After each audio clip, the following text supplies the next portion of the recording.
자, 오늘 본문은 2절을 보시면 이렇게 이야기하고 있죠. 너희가 아는 바와 같이 이틀이 지나고 6월절이라 인자가 십자가에 못 박히기 위하여 팔리리라 하시더라. 자, 누구의 말씀이에요? 예수님이 말씀하시기를 제자들에게 인자는 예수님이시죠? 십자가에 못 박히기 위하여 팔리리라. 아주 구체적으로 명료하게 말씀하십니다. 이제 팔릴 것이다. 왜? 십자가에 못 박히기 위하여 팔릴 것이다. 이런 말씀을 하십니다. 자, 예수님이 이 세상에 오신 목적은 뭐예요? 십자가를 지기 위해서입니다.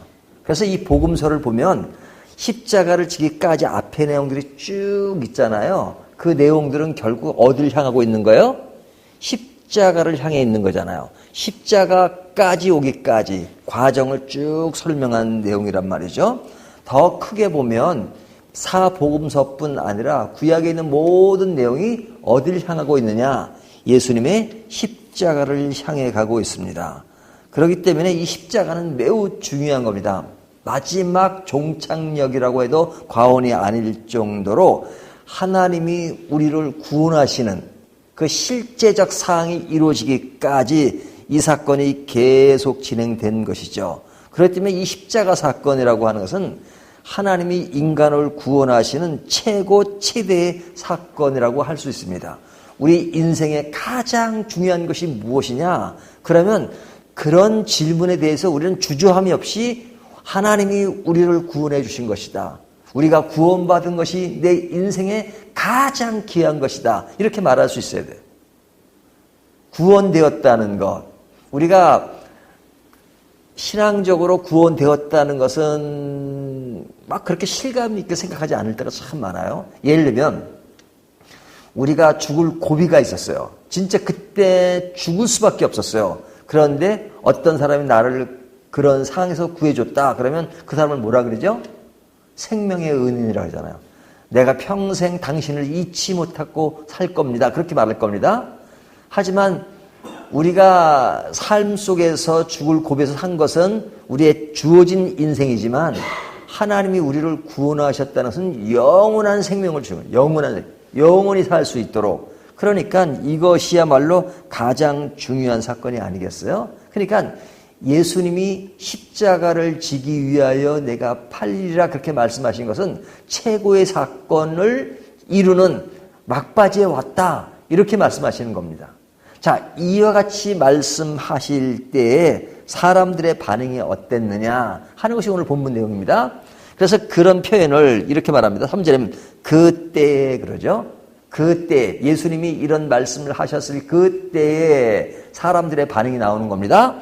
그리고 14절을 보면 그때라는 말이 나오죠.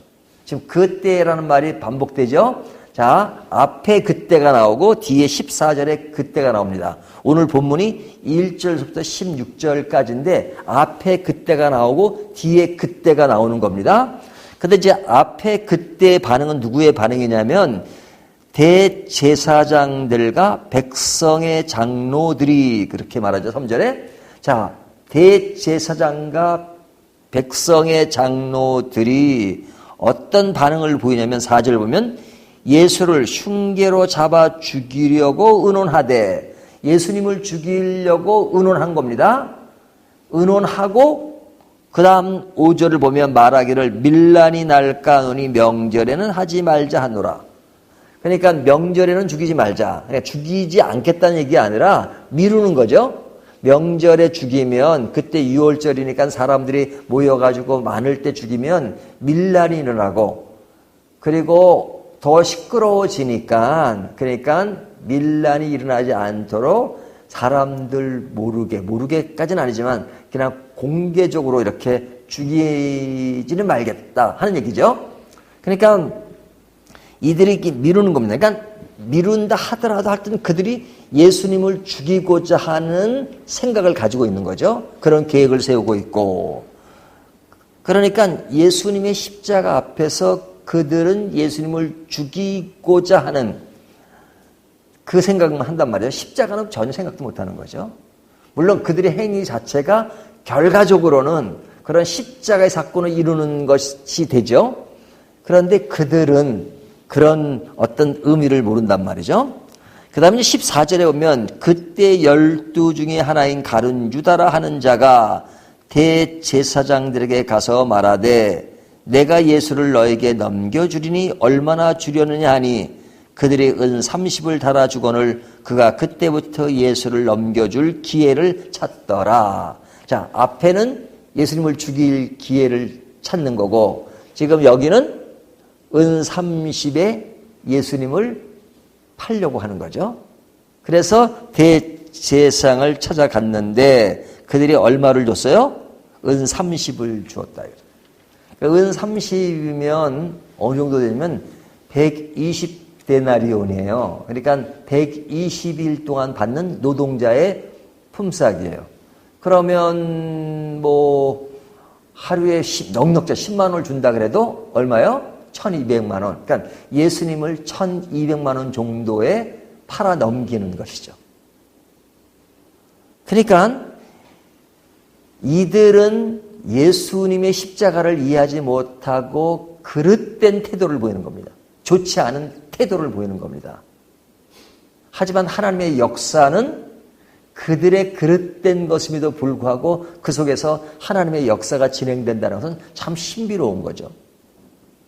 자, 십자가를 이해 못하는 두 종류의 사람의 반응을 보이고 있는데 그 앞과 뒤 사이에 중간에 어떤 사건이 끼어 있냐면 8절, 6절서부터 나오는 사건은 여기에 그 아주 예수님의 십자가의 그릇된 반응을 보이는 그 사건 사이에 한 여인의 사건이 끼어 있습니다.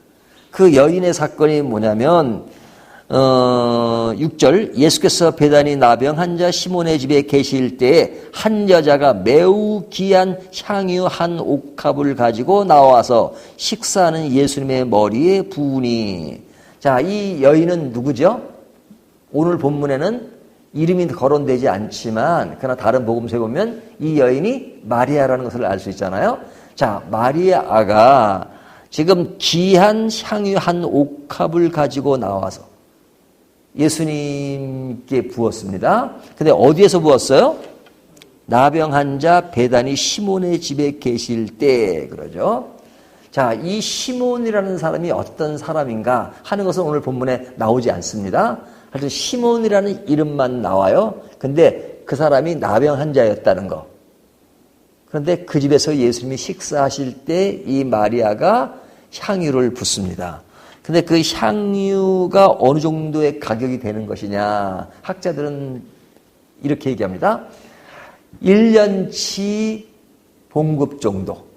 그러니까 앞에 가룟 유다가 은 30을 받은 게 120데나리온이면 1년 동안 받는 봉급은 한 300데나리온으로 잡거든요. 300데나리온이면 그 120데나리온의 2배가 넘는 거죠. 그러니까 뭐 하루에 10만 원씩 하면 300되면 한 3천만 원 정도. 그러니까 이 여인들이 이 향유를 가지고 있는 것은 그 시집을 갈 때 시집갈 자금으로 마련한다기도 해요. 그러니까 그것이 귀한 겁니다. 자기의 재산입니다. 근데 이 여인이 그 향유를 예수님께 부은 것입니다. 그러니까 굉장히 귀한 것을 부은 것이죠. 근데 이제 이렇게 부은 것에 대해서 예수님이 어떻게 평가하시냐면 10절 예수께서 하시고 그들에게 이르시되 너희가 어찌 이 여자를 괴롭게 하느냐 그가 내게 좋은 일을 하였느니라 그러죠.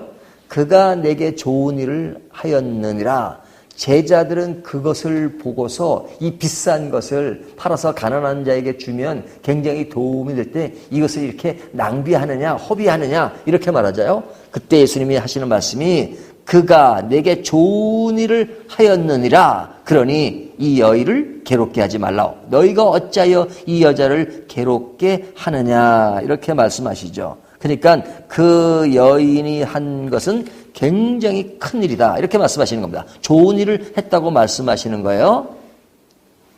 그러면서 하시는 말씀이 12절 이 여자가 내 몸에 이 향유를 부은 것은 내 장례를 위하여 함이니라. 자, 이 여인이 한 것은 무엇으로 했다고요? 내 장례를 위하여. 예수님의 십자가는 죽는 것이죠. 죽는 그 장례를 위하여 했다라고 예수님이 이 여인이 한 일을 십자가와 연결시켜서 이야기하고 있단 말이죠. 이것이 오늘 본문 전체의 내용입니다. 그러면 이 여인에게서 배울 수 있는 것이 뭐냐? 자, 이 여인의 사건은 앞에 그때 바리새인들과 대제사장들과 그 다음에 그 백성의 장로들이 예수님을 죽이려는 음모를 깨하는 것과 뒤에 가룟 유다가 예수님을 팔려고 하는 그 행위 중간에 끼어서 그 여인이 보인 태도는 예수 그리스도의 십자가를 준비하는 그런 모습을 보이고 있잖아요. 어떤 시대의 험난한 분위기 속에서 중간에 이 여자는 시대의 분위기에 끌려가지 않고 예수 그리스도의 십자가를 생각하는 것, 이것이 위대함을 보여주는 거죠. 여러분, 십자가의 그 의미를 아는 것은 우리의 시대상이 늘 좋지 않을 때 이루어지는 겁니다. 그렇죠? 예수님의 십자가를 이해하고 그것을 환호하고 그것을 기뻐하고 이것이 큰 의미를 담고 있다고 생각하는 사람이 많지 않잖아요. 그것을 알지 못하고 그냥 자기들의 욕심과 또 자기들의 자존심을 위해서 예수님을 팔려고 하고 그 다음에 예수님을 죽이려 하는 그런 시대적 흐름 속에서 이 여인은 중간에 무엇을 한 거예요? 예수님의 십자가를 준비하는, 장례를 준비하는 향유를 부은 것, 이것이 굉장히 위대한 것이죠. 우리의 신앙이라고 하는 것은 어려운 상황 속에서 신앙을 유지하는 겁니다. 무엇을 생각하고? 예수 그리스도의 십자가를 생각하고. 그리고 이 여인이 어느 정도까지 헌신했느냐? 가장 비싼 자기 재산일 겁니다. 이 향유를 부은 거. 그러니까 우리가 세상을 살면서는 아끼고 절약하는 것이 필요하지만 그러나 주님을 위해 드리는 헌신은 결코 아까운 것이 아니다 이거죠. 이것을 주님이 얘기한 겁니다. 우리 인생의 모든 것이 누구를 위한 헌신에 집약돼야 돼요? 예수 그리스도를 위해서, 하나님 나라를 위해서 헌신되는 것. 그런데 이 여인의 헌신은 예수 그리스도의 십자가를 위한 것이지만 그러나 그것이 십자가 사건으로만 끝나는 것이 아니라 사실은 그것에 대한 다른 영향력이 있는 것입니다. 그 영향이 뭐냐면 6절에 예수께서 베다니 나병 환자 시몬의 집에 계실 때 이 시몬이라는 사람은 만약에 이 여인이 향유를 붓는 일이 없었다면 이 사람은 아마 본문에 기록되지 않았을 겁니다. 나병 환자 베다니의 시몬의 집, 이 사람은 누군지를 잘 몰라요. 하지만 이 사람의 이름이 거론된 것은 그 집에서 무슨 사건이 벌어진 거예요? 이 여인이 향유를 부은 사건이 벌어진 거잖아요. 그 향유를 부은 사건으로 인하여 이 사람의 이름은 오늘날 우리들도 기억할 수 있도록 되은 것이죠. 그러니까 이 사람을 드러낸 것이죠. 그 여인의 사건으로 인하여 나병 환자 시몬의 집이 기억되는 사건, 이것이 다른 사람에게도 영향을 끼친 것입니다. 그러니까 이 여인의 행동이라고 하는 것은 우리에게 시사하는 바가 너무너무 크죠. 그런데 자, 앞뒤 사건은 좋지 않은 면을 보입니다. 그 중간에 이 여인이 보인 사건은 너무너무 아름다운 사건을 보인 겁니다. 그런데 그 안에 또 무슨 일이 있느냐? 제자들의 반응이 나옵니다. 제자들의 반응. 그러니까 이 제자들의 반응은 우리가 좀 이런 표현은 조금 뭐 이렇게 썩 좋은 표현은 아니지만 앞뒤 사건은 영화로 보면 뭐 나쁜 사람, 좋은 사람 이렇게 하잖아요. 뭐 나쁜 사람이라고 평한다면 나쁜 사람, 우리 편이 아닌 적의 어떤 그런 행동 양식을 보여준다는 것이라면 이 여인의 행동은 마치 우리 편, 뭐 그런 행동이라고 볼 수 있죠. 근데 제자들의 그 위치는 어떤 편이에요? 나쁜 양쪽의 편이 아니고 우리 편 쪽의 얘기잖아요. 우리 편 쪽의 얘기예요. 우리가 신앙의 관점에서 볼 때. 그런데 제자들이 그런 상황 속에 어떤 반응을 보였어요? 8절을 보면 이렇게 하죠. 제자들이 보고 분개하여 이르되, 분개했다고 말합니다. 이 화를 내요. 무엇에 대해 화를 낸 겁니까? 그 여인이 예수님께 향유를 부은 것을 보고 화를 내었다. 그도 하는 말이 무슨 의도로 이것을 허비하였느냐. 이것을 비싼 값에 팔아 가난한 자에게 줄 수 있었겠도다 하거늘. 자, 제자들이 분개했어요. 그러면서 굉장히 뭐랄까 좀 뭔가를 생각하는 의식 있는 사람처럼 얘기하잖아. 아, 그 비싼 것을 팔아서 가난한 자에게 주면 굉장히 도움이 될 텐데 그것을 어떻게 허비하느냐 하고 분개했단 말이죠. 그러니까 제자들의 그런 행동 양식, 가난한 사람들이 들으면 좋아할 그런 말인지도 모르겠어요. 하지만 사실은 이와 같은 성향의 모습은 뭐냐면 사실 제자들이 뭐 그렇게 가난한 사람을 도왔겠어요. 예수님 따라다니면서 굉장히 어려운 상황 속에 있었는데, 그런데 어떤 되어지는 사건을 보면 그것이 어떤 옳은 일, 이런 것들을 이야기하기는 참 쉬워요. 그러나 내가 실천하지 못하면서 어떤 것에 대한 역반응으로 그런 모습을 보일 수는 있습니다. 하지만 이들이 진정 보지 못한 것은 뭐예요? 지금 이 사건이 지금 전제가 뭐였습니까? 십자가 앞에서 이루어지는 사건이잖아요. 십자가의 사건은 가장 큰 사건입니다. 그리고 다른 이어지는 사건은 그 십자가의 위대한 사건이 벌어지는 것에 비하면 너무나도 작은 사건들이죠. 근데 큰 사건을 보지 못하니까 그 큰 사건을 보지 못하는 곳에서 어떤 인간 안에서 이루어지는 그 작은 영역의 사건을 보니까 이 비싼 것을 가난한 자에게 주지 않았느냐 하는 정도로밖에 묻는단 말이죠.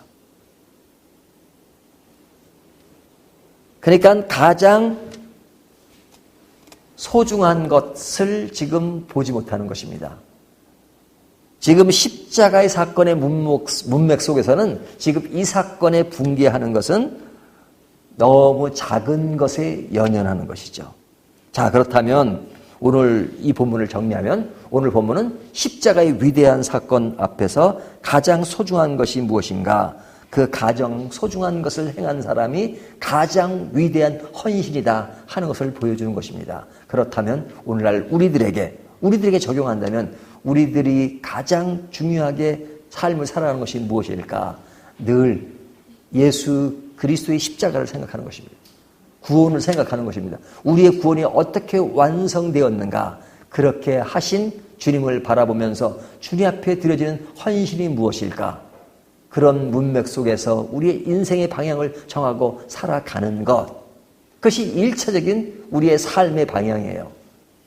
그런 가운데 벌어지는 많은 일들, 때에 따라서는 가난한 사람도 도와야 되고 그리고 다른 사람도 살펴야 되고 하는 것이 이루어져야 되죠.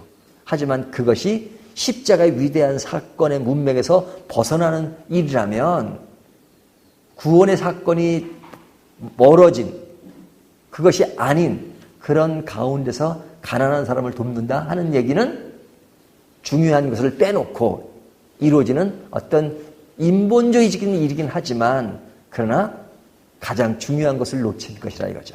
자, 가난한 사람을 중요하게 생각하지 않는 것이 아닙니다. 중요합니다. 하지만 어떤 기준점에서 그런 일들이 이루어져야 되는가 하는 것을 생각하게 만듭니다. 오늘 이 말씀을 생각하면서 우리의 헌신이 가장 소중한 헌신으로 지각되는 저와 여러분이 되시기를 주님의 이름으로 축원합니다.